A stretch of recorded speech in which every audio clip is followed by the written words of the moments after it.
I'll walk you through the midterm case study, Kill Me Now.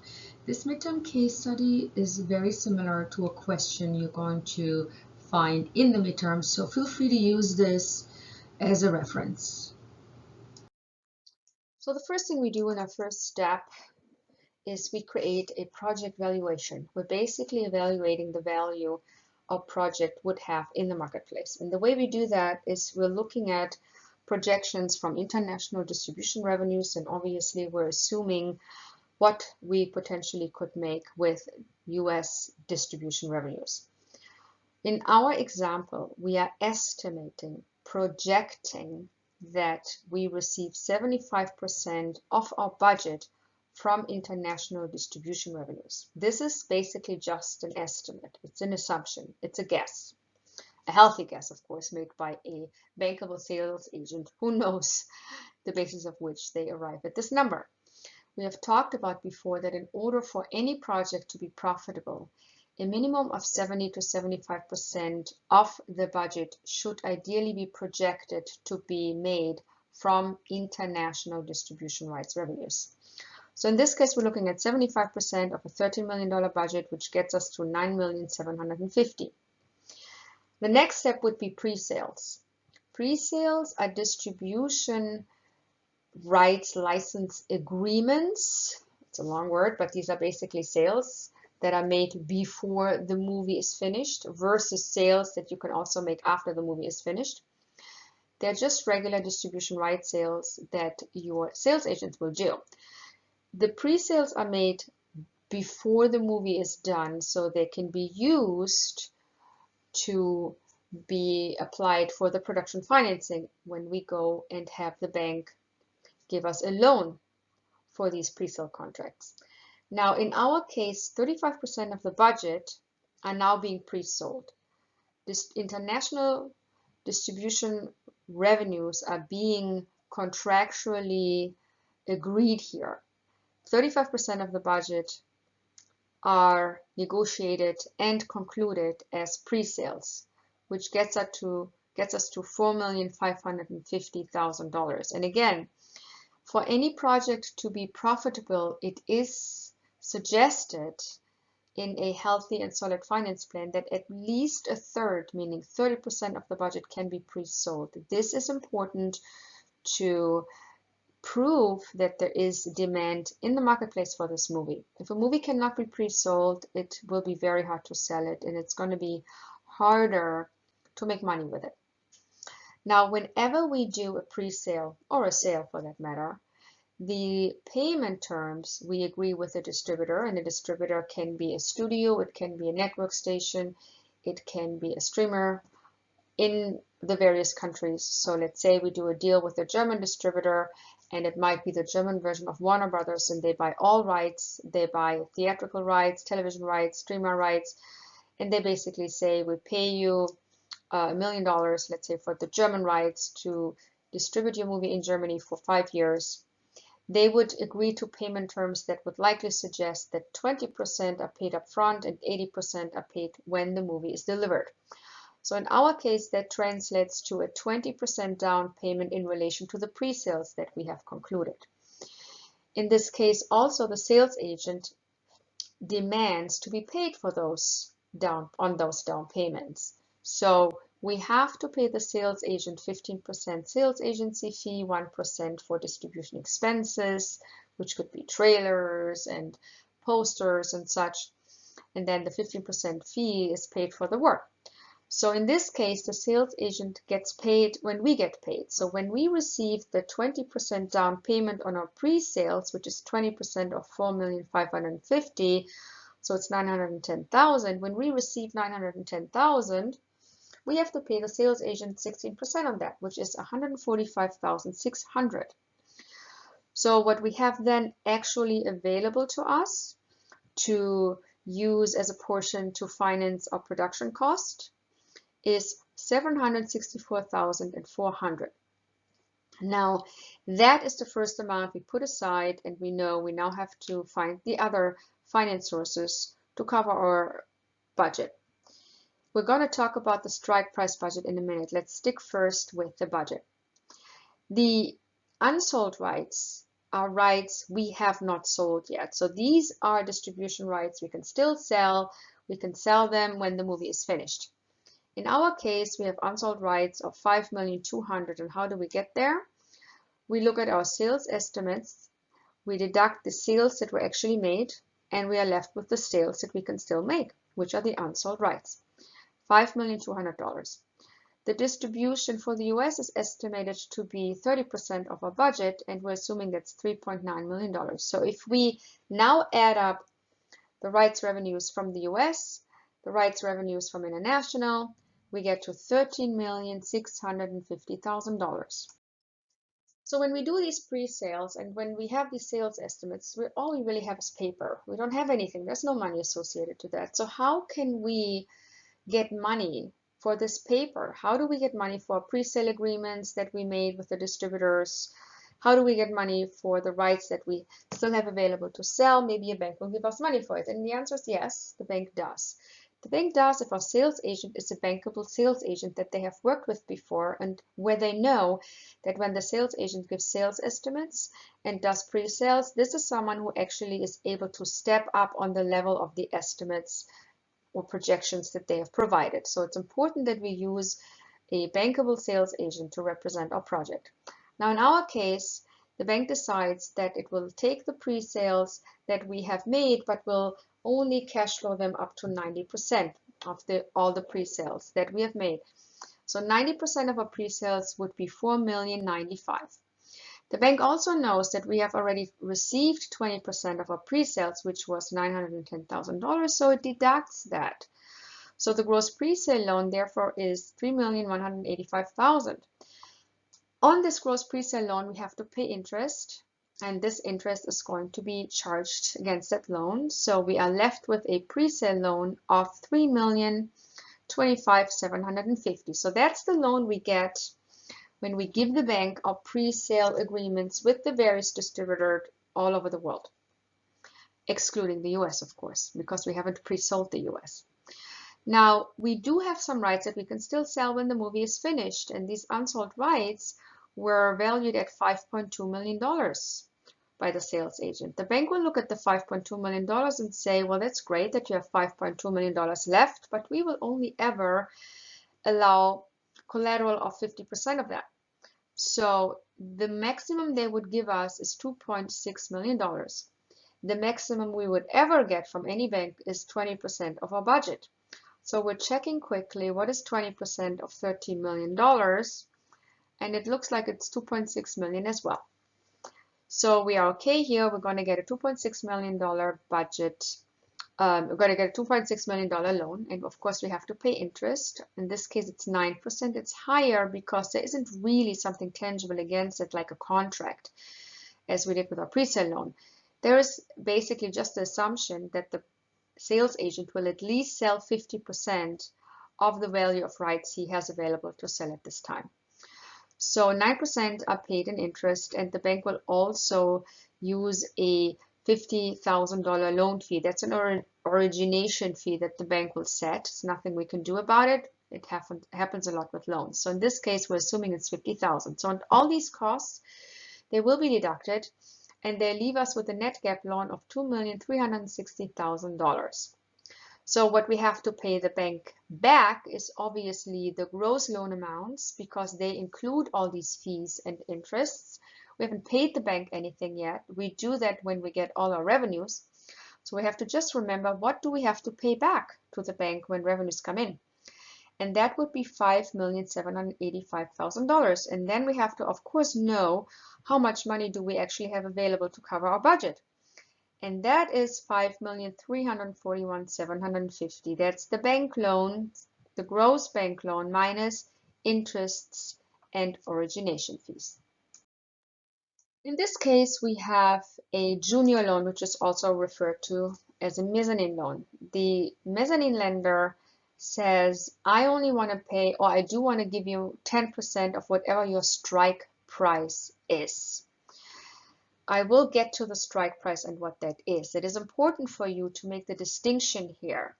It's not 10% of the budget, it is 10% of the strike price. And the strike price was I think 12,630,000 if I'm not mistaken. So it's 1,263,000 that we're getting.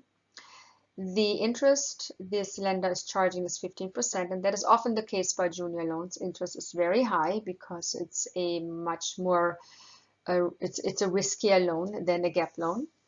And the origination fee for this lender is $45,000. So after we deduct all those fees and interests, we are ending up with a junior loan, a mezzanine loan of $1,028,550. So as we've done with the junior lender, here too, the production incentive is 25% of the actual cost that we are spending.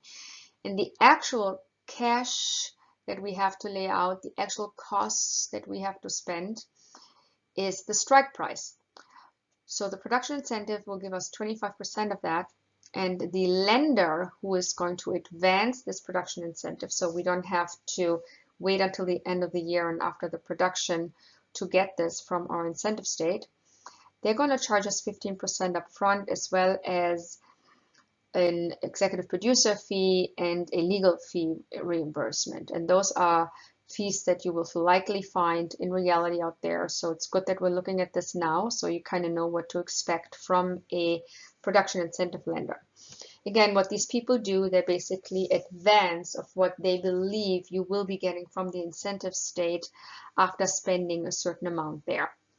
So we get $2,658,875 net after we deducted all the fees that this incentive lender is asking us to pay. And again, this is a non-recoupable loan because the incentive lender is paid back by the incentive state. We do not have to pay this lender back. The brand integration is basically a brand that we work with in the movie. Let's say we have Coca-Cola in our movie. They want to support our movie. They want to co-brand the film with us. They want to obviously put their Coca-Cola bottles in the movie, but also be involved in the storytelling and have a brand message that's aligned with our movie message. Now, the brand integration amount, the sponsorship amount, is non-recoupable because you're providing a service. You are doing something for this brand. So that's why you do not have to pay this amount back. So you're going to get $500,000 in brand integration. There is an agency fee applicable because in many cases, brand integration is managed by an advertising agency and they will charge for their work. So they're charging us 25%, which is $125,000. So the net sponsorship amount that we have available to us is $375,000. The branding company, however, will only give us 50% on closing for the production and 50% when we deliver the movie. So right now, all we have available for us to cover production costs is $187,500. For this movie, we were able to do some crowdfunding. Now, crowdfunding is basically equity financing, but in this case, it's non-recoupable equity financing. So it's money that you get that you do not have to pay back. What you do is you give merchandising items, or you allow a visit on the set, or you give them a credit. There are different things that you give away for someone who supports you through crowdfunding. In this case, however, you do not pay it back, so it's non-recoupable. The crowdfunding entity will require a profit participation of 2%, so that is our 2% backend. The crowdfunders give us $250,000, that's an amount. We have to pay an admin fee for the crowdfunding site. That will be deducted of $62,500, and then we end up with $187,500 available for us to cover our production cost. Now we get into the fun of establishing our strike price component. So here's what we have. When you look at the in-kind services, they are defined as crowdsourcing and music investment. So let's understand what crowdsourcing actually is. Crowdsourcing is someone that works on the production, let's say a DP or a wardrobe, a costume designer or a set designer, or maybe a post-production house, or maybe a visual effects house. These are entities that are connected to a line item that you have expensed in your budget. So those are people and entities that cost you money. Now, when they come to you and say, you know what, we're going to be part of crowdsourcing. For example, I'm a DP, I want to work on your movie for free, and I want to be participating in your profits. So that would be a crowdsourced in-kind service. And that's why when we look at our crowdsourcing, we have various people giving us various services that we had budgeted for free, which comes down to an amount of $250,000. Now that $250,000 is not actually handed to us because it's just a service that we don't have to pay for. And because it's a service we don't have to pay for and it's not cash that's given to us, this amount will reduce our cost. It reduces our budget. So the $13 million will now be deducted by 250. So we're ending up with 12,750,000 if I calculate this correctly right now. The music investment is a similar thing because music investment is non-recoupable because the music investor will recoup from music royalties that are paid on the movie. So they're not recouping from distribution revenues, they're recouping from music royalties. So for you, that means this is non-recoupable as it relates to your distribution revenue recoupment schedule. But they're also paying for a budgeted line item, which in this case is your music budget. That includes the music editor, it includes all the music that you're licensing, it includes all the scoring that you're making for the movie, it includes any kind of songs you're producing for the movie. Those rights in connection with the scoring and the songs you're producing are handed over to the music investor and they can now get royalty income from that. Again, this is an amount that covers a production line item. You have two options here. You can take it as an investment and you put it into the covers my production cost component, in which case it would not be deducted from your budget to get to a strike price, or you can basically deal with it as if it is not handed to you as cash and will be paying your production music budget, your music production budget. And the advantage of doing it this way, the advantage of reducing it from the budget in order to lower the budget to arrive at a strike price is that you pay a lower bond fee, because the completion bond fee is paid on the bonded strike price budget. So the lower that number is, the lower your insurance fee will be. So it is ideal for you to say, well, this is paying for a budgeted line item, so I'm just going to reduce this from my budgeted strike price, rather than saying I'm going to take the money because you are going to get an investment and I'm just going to use it for that and put it into the available for covering my production cost component. So you don't want to do that. So you're reducing the strike price. So now our $13 million budget, the $13 million budget is reduced by $370,000. So the strike price budget is $12,630,000. So your mezzanine is going to be calculated towards the strike price budget of $12,630,000, and your production incentive is going to be budgeted towards the strike price of $12,630,000. So that's where those numbers come from. And when we go to the next slide, when we talk about equity, the equity that is provided to you will only be as much as is needed to get to your strike price budget. So you're also saving in equity fees and equity costs and premium and backend by reducing the strike price using those two in-kind service components. So in order to figure out what we would need from the equity investor, we sum up all the amounts we have received towards our budget and we figure out how much is left to meet the strike price. And we really just need to meet the strike price because that's simply the cost we actually have to lay out. We have to actually pay here in order to make the movie. So it is not the full budget, it is the strike price that needs to be covered. So it's important to distinguish what our actual physical costs are at the moment of financing. This will change obviously when we later start repaying people. There might be, associated fees to in-kind services and crowdsourcing and so forth that we have to deal with in recoupment. But for now, all we need to figure out is how much money do we actually have in cash available to us? How much of that is needed to pay the costs that we actually have per our budgeted line items? And in our case, the equity that is needed to cover our cost to reach our strike price budget is $2,461,425. So now we're looking at our recoupment schedule. First, we have to establish our revenues. So we produced our movie, maybe we screened it at Sundance, and a domestic buyer, maybe Lionsgate, decided, I'm going to buy the US distribution rights from you, and I'll pay you 30% of the budget, which is $3.9 million. We're also selling our international revenues, and we are assuming that we get the international revenues as we projected them on the take price level.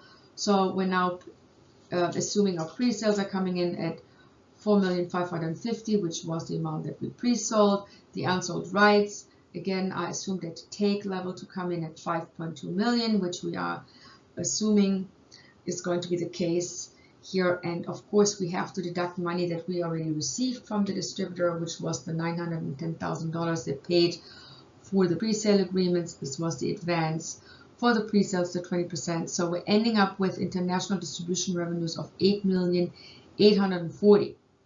Now, if we're adding our international distribution revenues and our US distribution revenues, we end up with total gross worldwide distribution revenues of $12,740,000. Now remember, the brand integration company still owes us money because they have to still pay the second balance that is due when the movie is finished. So now we get the second amount due on delivery of the film for brand integration, and that's $187,500. So our total gross revenues are $12,997,500. So we have our total gross revenues of $12,927,500. So now let's look at our expenses. In first position, of course, we're going to pay our collection agent 1% of our total gross revenues, which is $129,275. Next, we pay the gross bank loan back. Remember here, we're going to pay the interest that is due to the bank at this moment. So this is why we're paying a gross bank loan, and that is $5,785,000. And now next we're paying our sales agent $1,892,800, and this is the 16% calculated in relation to all of our worldwide distribution revenues, simply because we're allowing the sales agent to sell all the worldwide revenues. But we have to remember that we already paid $145,600 at the time when we received the down payment in relation to our pre-sales. So for the pre-sales, we already paid a portion of $145,600 in sales expenses and sales fees. So we are not paying them here again. So here we pay everything else with the exception of the sales agency fees we paid when we did the pre-sales and when we received the down payment in relation to the pre-sales. So next in line is our junior loan. Again, we're paying the gross loan amount of $1,263,000. We're paying our premium here, which is 5% of that. And then lastly, we pay our equity of $2,461,425, and we're paying the related premium. And altogether, we have expenses of $12,086,935, which leave us with a net profit of $653,065. Now, looking at our recoupment schedules and deducting all our worldwide distribution revenues, using all our expenses, deducting those, we arrive at the net profits of $653,065. So now it's time to pay our profit participation. We're paying our equity 9.45% because they are funding in relation to the budget a percentage of 18.93%. So per industry standards, we are paying them half of that. 50% of 18.93% is 9.45%. So that's $61,825.79. The mezzanine lender had its profit participation of 5%, crowdfunder, crowdsourcing each 2%, and the director and lead cast each 5%. So everyone is now going to be participating in profits at the same time. This is the time where we do not pay anyone in the ranking system. Here, everyone gets paid pro rata pari passu, meaning at the same time in relation to the percentage that they're contractually agreed to get paid out of profits. So in the end, the producer receives the rest of the profits, which in this case is $467,156.86.